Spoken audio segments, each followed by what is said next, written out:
reka rero dusabe Rwanje aturasike ngaha acha tuwache dufashe kwakira umwubaho wacu ishengeye tuvyagurutse tumupokee amashimana menshi tukibare kuyamapokea sana nawe tumuhikaze naye tunamukaribisha kugira ngo ili agire icyo byitorero waryo kaze mize anene neno ajili ya kanisa. Imana ibahezagire cyane na Bwana wabarikini sana.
Yesu nashimwe cyane.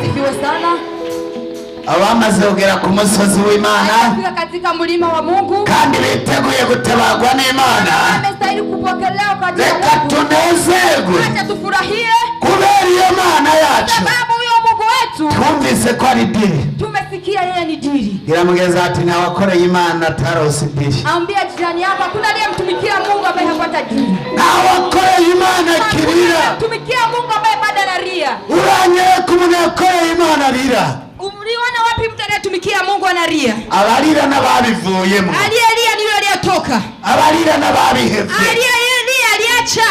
Ariko twebwe ila sisi abakozi b'Imana, watumishi wa Mungu, tuguwe neza, tuko salama. Abatara abakozi b'Imana ambao watumishi wa Mungu baguma barira ngo mu Burundi ngo inzara irisha abantu, wanaendelea kulia kwamba Burundi njaa inaua watu. Nakoma nakubwiye, nataka nikwambie na mukozi w'Imana yishwe n'inzara. Hakuna mtumishi wa Mungu ambaye aliuawa kwa ajili ya njaa. Mukozi w'Imana umuntu yishwe n'inzara. Unaona yakufa kwa ajili ya njaa. Uone wataye imirimo y'Imana. Huyo alitupa kazi ya Mungu. Hagarara neza rero. Simama vizuri sasa. Hagarara neza. Simama vizuri. Hanyuma Imana ikugirire neza. Halafu Mungu akutendee vizuri. Umukozi w'Imana avyemera ko yishwe n'inzara nawe. Mtumishi wa Mungu anayekubali ameuona njaa je hapa.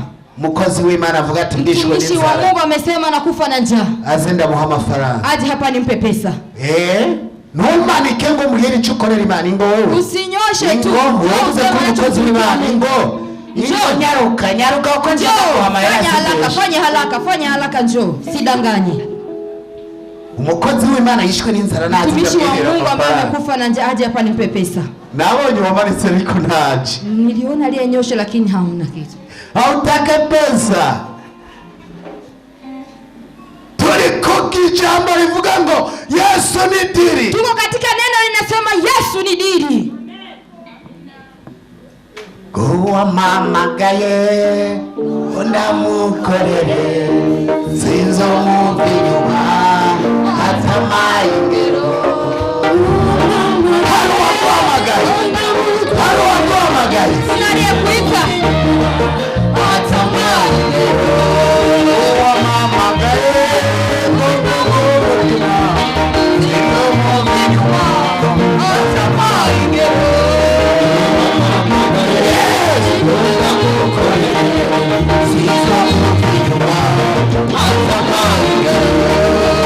Mama,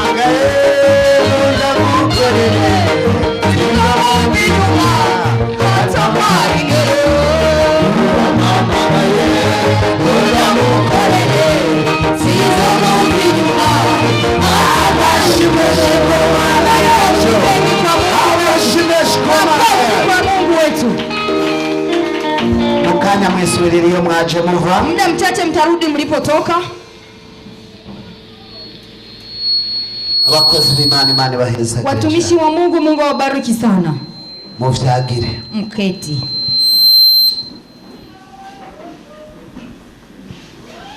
Korera Imana nayo ikugirire neza. Tumikia Mungu naye akutendee vizuri. Nimba ubona no munsi Kama unaona leo hii tugenda bikagenda neza, tunakubali, tunatembea inakuwa vizuri, twicara bikamera neza, tukikaa inakuwa vizuri, no kubera Imana. ni kwa sababu ya Mungu. Na uno munsi Na wewe leo hii nagomba wumve, nataka usikie ijambo ryo kuba umukozi neno w'Imana. la kuwa mtumishi wa Mungu. Turabitanguriro Tuangalie Mwanzo, twigira iyo twaje tuva, ariko nagomba ndakubwire amajambo wumviye ngaha reka kuyafata minenete, ariko zakubere ingaburo kuzoshibona Imana, sababu ya kumuona Mungu. Itanguriro Mwanzo 12 sura ya 12 10 mstari wa 10.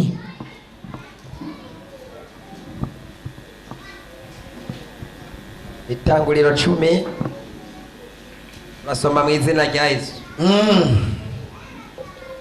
Murongo 12:10 mrongo wa 10. turasoma mu izina rya Yesu. Aravuga ngo Aburahamu asuhukira muri Egiputa, maze inzara iratera muri ico gihugu. Nuko Aburahamu aramanuka aja muri Egiputa ngo asuhukireyo, kuko inzara yari nyinshi muri ico gihugu. Ari hafi gushika muri Egiputa, abarira Sarayi umugore wiwe atumbe ndazi kuri umugore w'igikundiro.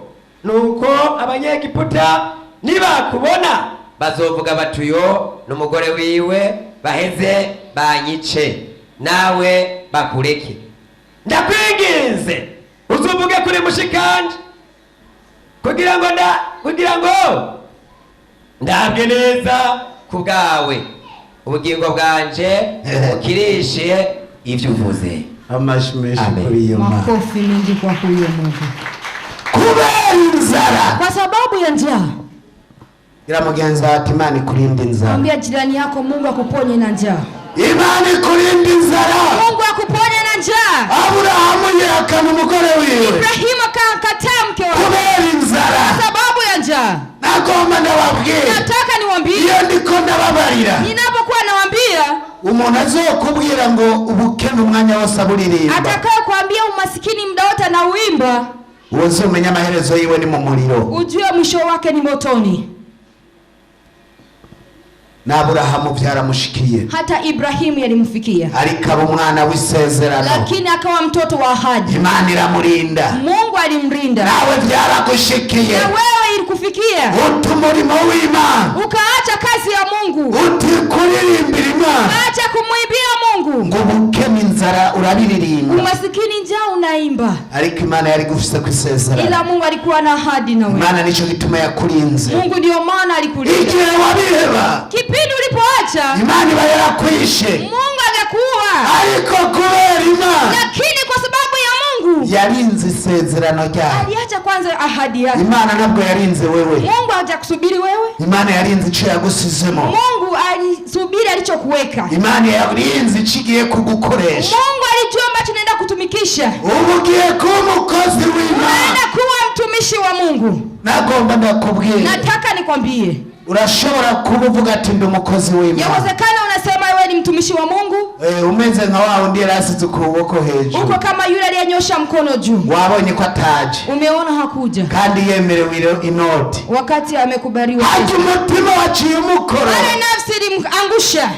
wowe ukorera Imana iki? Unamtendea Mungu nini? Wabaje ukorera Imana iki? Unamtendea Mungu nini? Ukorera Imana iki? Unamtumikia Mungu nini? Reka abakozi b'Imana twitwa abakozi Acha b'Imana, watumishi wa Mungu tuitwe watumishi wa Mungu. reka kuza udupfuhira Acha kutuonea wivu. muhira kwa data, Nyumbani kwa Bwana hari amazu menshi, kuna majumba mengi, nawe uje uno munsi woronka inzu na yawe. wewe ukija leo hii utapata nyumba. Muhira kwa data Nyumbani kwa Baba nawe uje uno munsi woyaronka. na wewe ukija leo hii utapata. Hari abantu benshi badutanguriye, Kuna watu wengi walituanzia, bibaza ngo no kuremesha abantu, walijua wanatusaidia, kumbe bariko barabonona mu mitwe, kumbe wanawapoteza katika akili. bakabumvisha yuko Wawasikilizisha ya kwamba ngo naho inzara yokwica hata ukifa na njaa uzobona Imana. utamuona Mungu. Urarara ubusa kabiri urabe ivyimviro Ulale uzobikwiye. njaa siku mbili uone utakavyokuwa na mawazo. Abantu bose uzobiyumvira nabi. Watu wa siku hizi wanafikiria vibaya. Iyo ukenye wankana n'abantu bose. Ukiwa na umasikini watu wote wanakutenga. Ugiye gusaba umuntu ntaguhe, Ukienda kuomba mtu asikupe, ugenda uraca urutoki. unaanza kufanya mkono.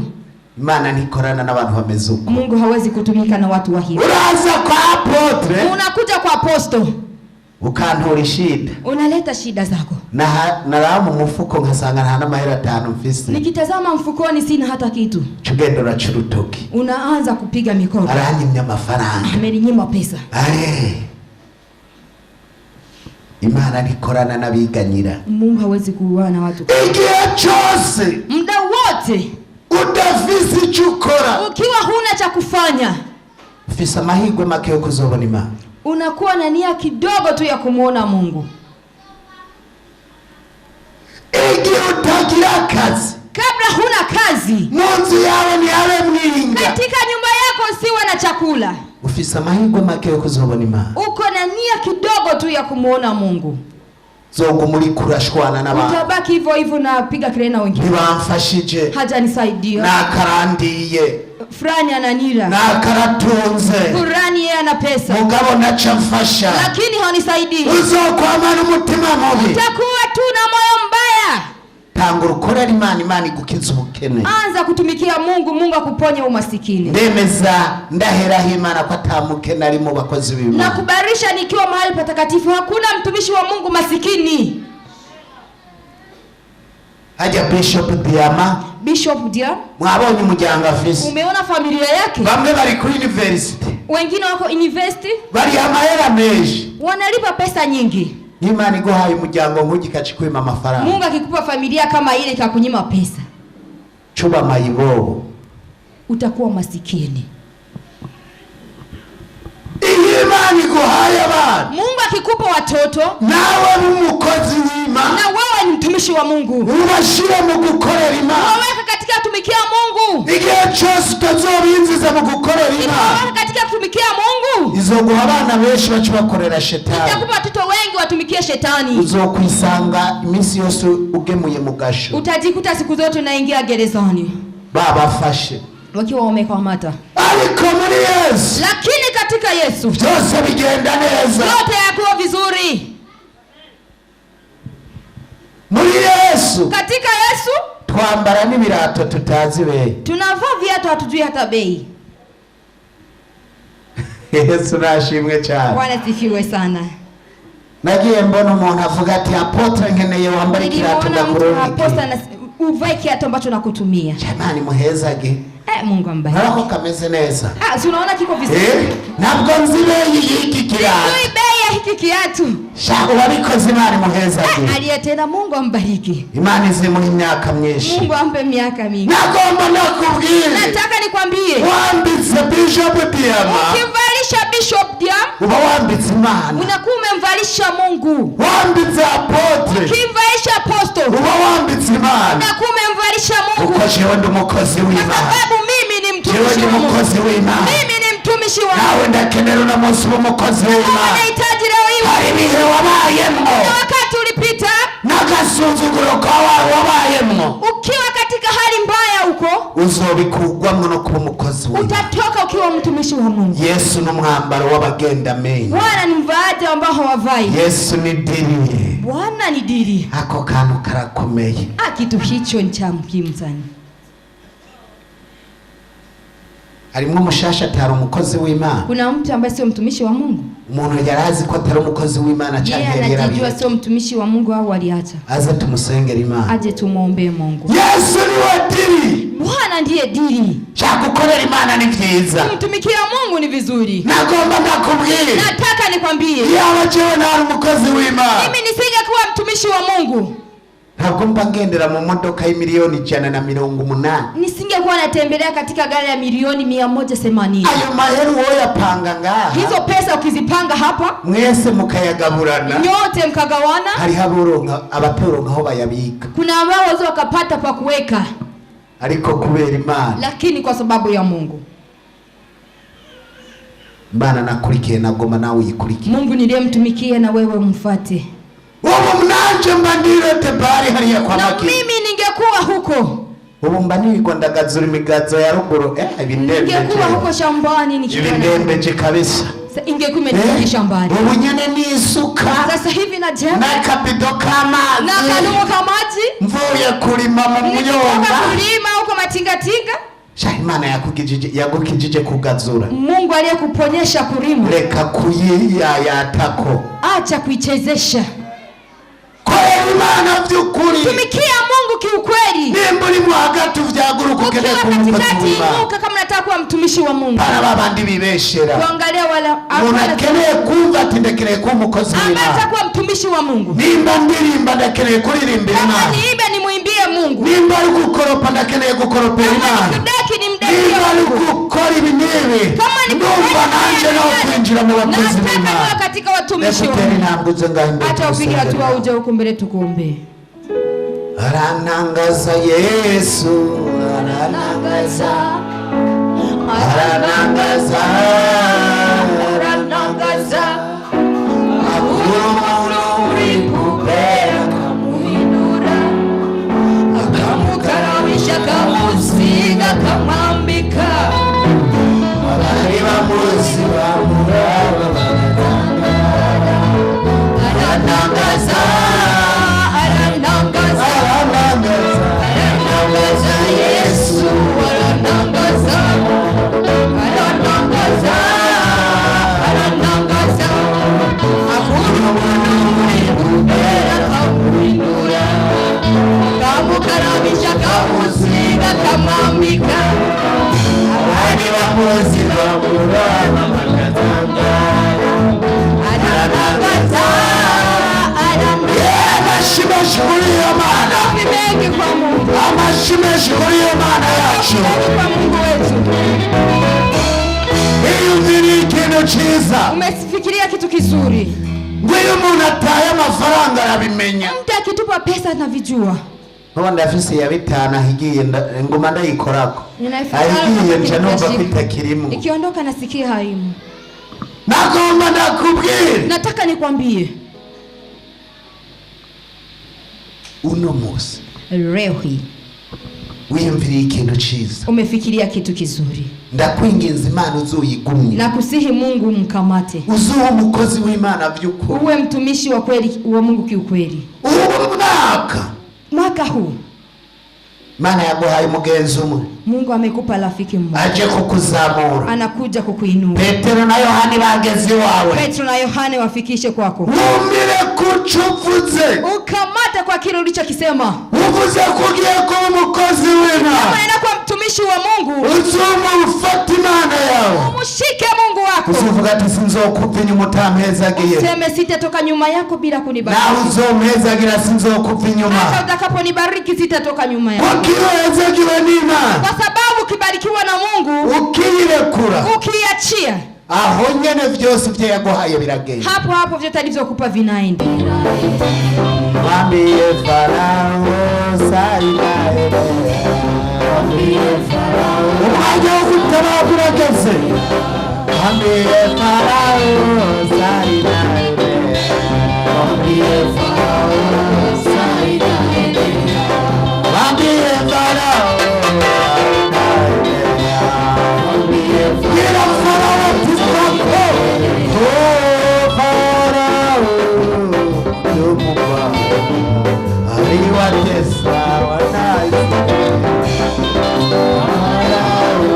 Farao databuja yari yaragusugereje mubwira ati bayi databuja mwami ushobora byose turasezeye farawo muri uno mwaka hari farawo yari yarashikirije abantu none kibirenge bagiye kumva ngaha hamwe bamwe bagiye kurira indege abandi bagiye kugurura ibibanza byabo abandi bagiye kumererwa neza none databuja urazobana nabo uhinduriye amateka ishengero ryawe uhinduriye amateka abakozi bawe reka databuja ubihere bw'icyubahiro none databuja turagukengurukiye ko watanguranye natwe kuva ejo ku munsi w'isabato kugeza n'iyi saha wabanye natwe waratabaye ubwoko bwawe none n'ubu nyine databuja bandanye utabara bandanye ugirira neza ihanga ryawe ujyane n'umukozi uwo ari we wese yagize icyo akora kandi umuha umugisha ntihagire umuntu wese yahonyoye imbere y'ihanga ryawe asubire inyuma uko yaje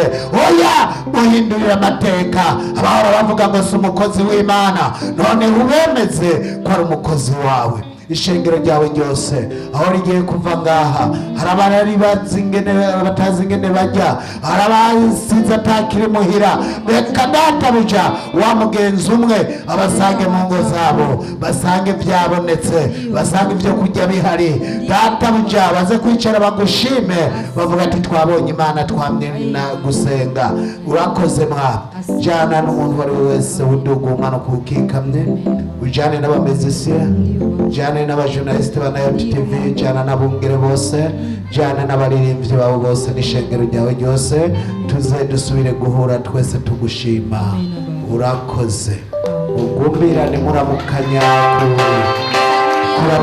kwabe